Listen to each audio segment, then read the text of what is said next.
Some people wear their strength like armor, bold and unmistakable. Others carry it like a secret, hidden beneath soft smiles and gentle words. Detective Sarah Chen belonged to the second kind. She had learned long ago that the most dangerous weapon was the one no one saw coming. The Blue Haven was the kind of dive bar where questions weren't asked and stories were left untold. Neon signs flickered against salt-stained windows, casting blue and red shadows across faces that preferred the dark. Sarah had been working there for 6 weeks now, her hands calloused from carrying trays, her ears filled with the constant din of clinking glasses and rough laughter. To everyone who walked through that weathered door, she was just Sam, the new waitress with the quiet voice and quick smile. But Detective Sarah Chen was so much more than that. 8 years with the Metropolitan Police Department's Undercover division had taught her to disappear into any role. Before that, she had spent 4 years in military intelligence, moving through hostile territories like a ghost. Her instructor, Commander Lisa Morrison, had once told her that true strength wasn't about how hard you could hit, but how long you could wait. Sarah had mastered the art of patience. Tonight, the bar buzzed with its usual Friday crowd. Dock workers occupied the corner booths, their weathered faces telling stories of long days and short pay. A group of college students clustered around the jukebox, their laughter cutting through the heavy atmosphere. And near the pool table stood a group of Marines, fresh from deployment, their uniforms traded for civilian clothes but their military bearing unmistakable. Sarah moved between tables with practiced ease, balancing trays and dodging elbows, all while her trained eyes catalogued every face, every interaction. She was hunting a ghost, a weapons dealer known only as the Architect, who used waterfront establishments to recruit desperate people into his network. Intelligence suggested he operated through intermediaries, never showing his own face but building an empire of illegal arms that flowed through the city's ports like poison through veins.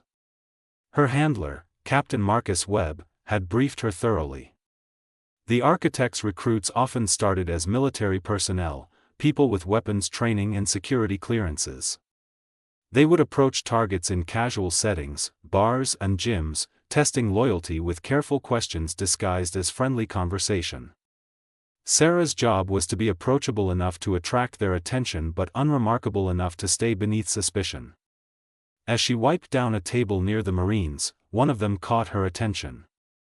Not because he was louder than the others, but because he was quieter. While his friends joked and drank, he watched. His eyes tracked the room with an intensity that made Sarah's instincts flare. She had seen that look before, in people who were hunting or being hunted.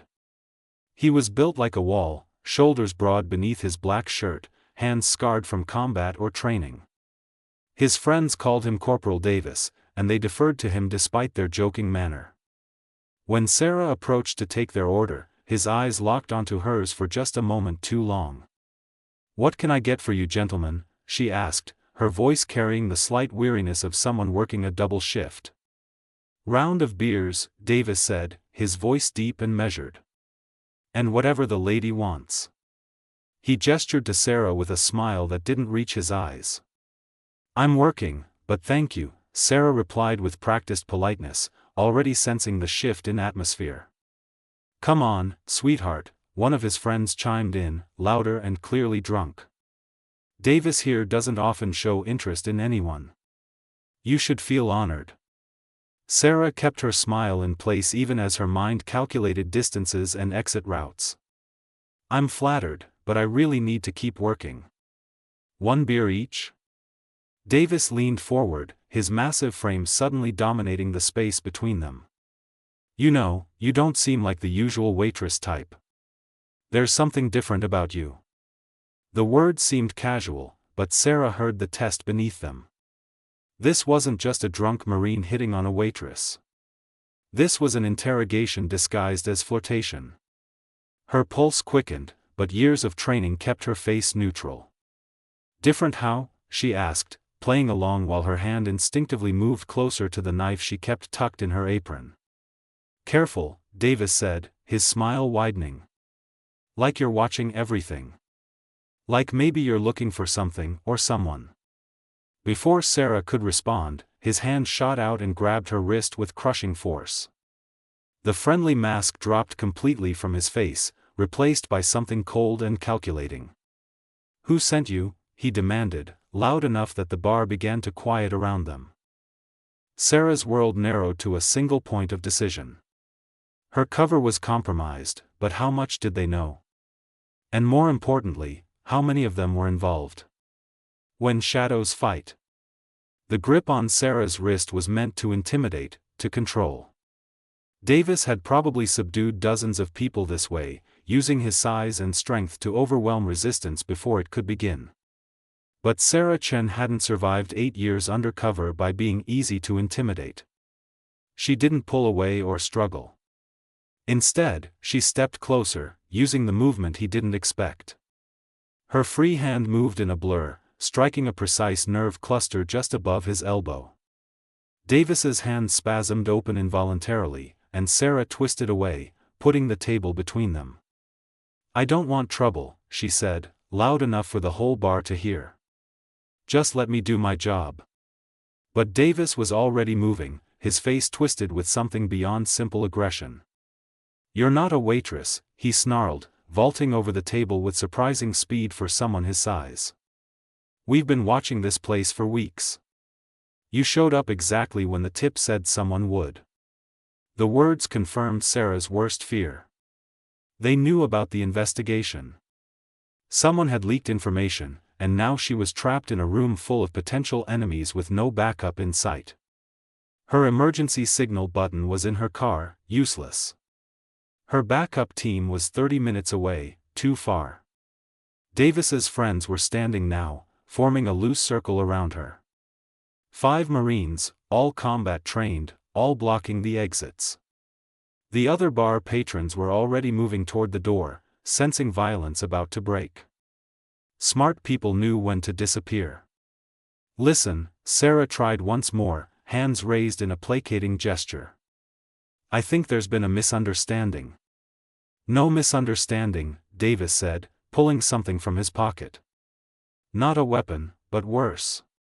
A photograph." Sarah's stomach dropped as she recognized it. Her real police ID photo, the one from her personnel file.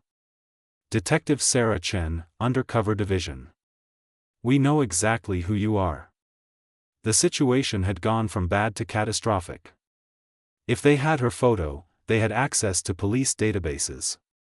The leak wasn't just someone talking, it was someone with high-level clearance actively sabotaging the investigation.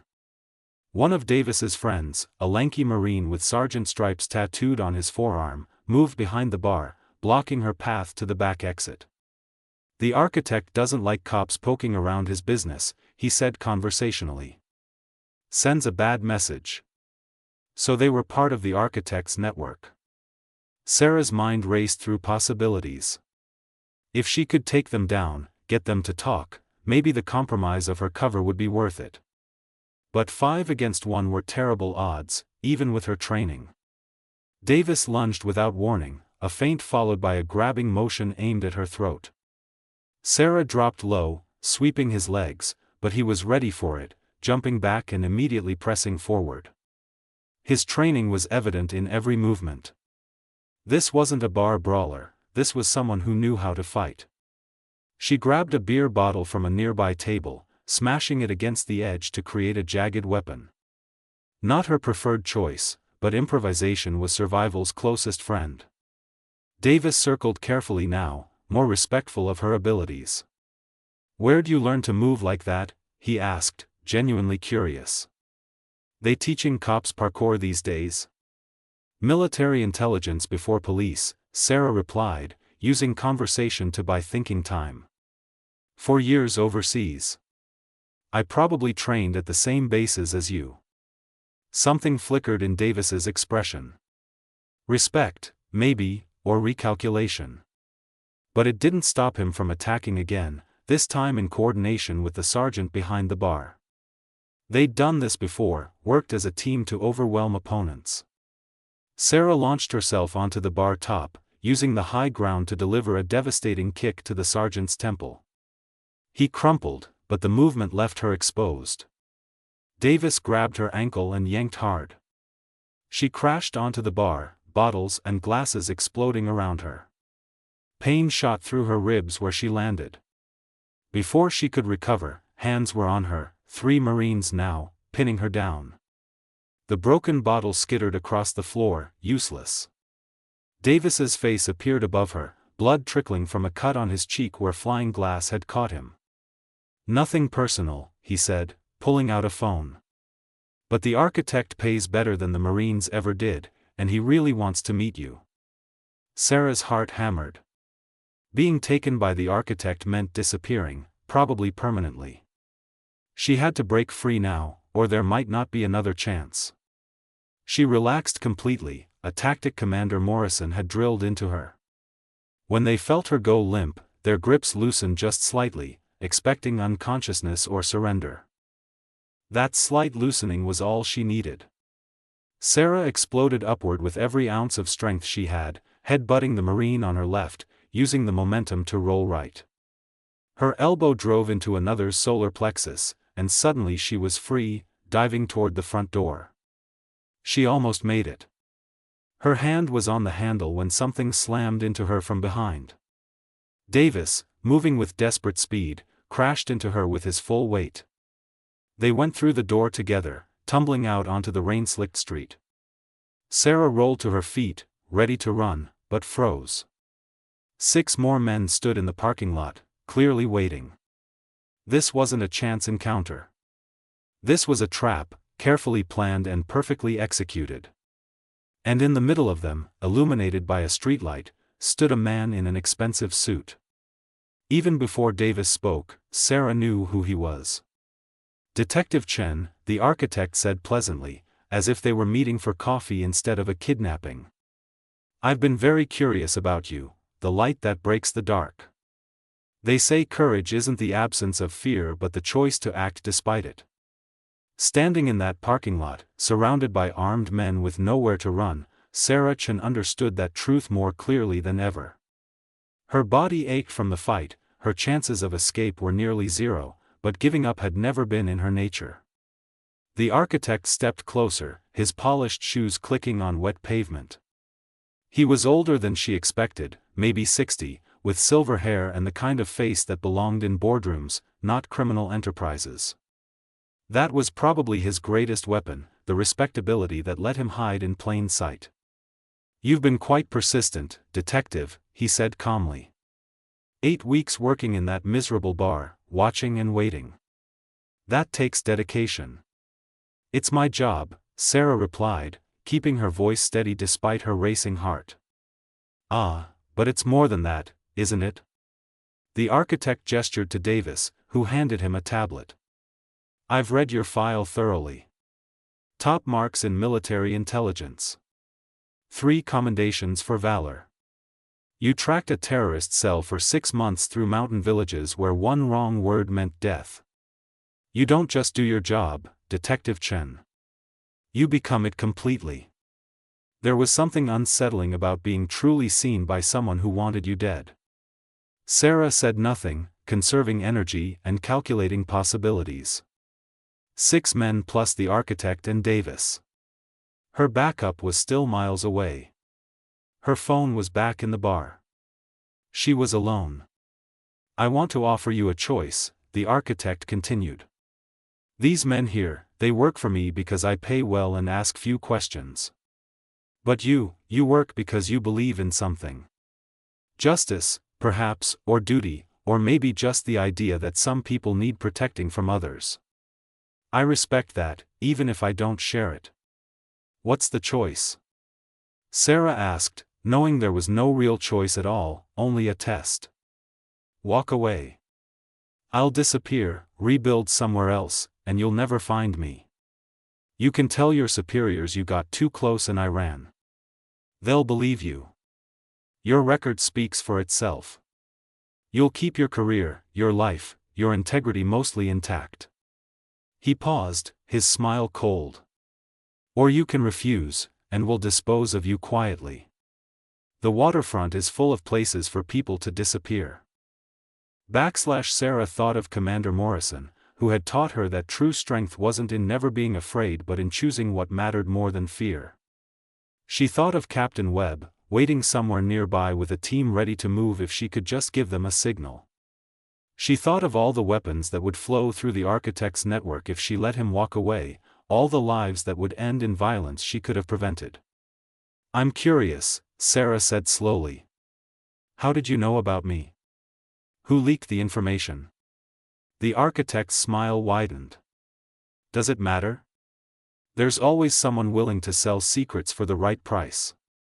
It matters to me. If I'm going to die tonight, I'd like to know who betrayed me." "Fair enough," the architect shrugged. "It was your Captain Webb.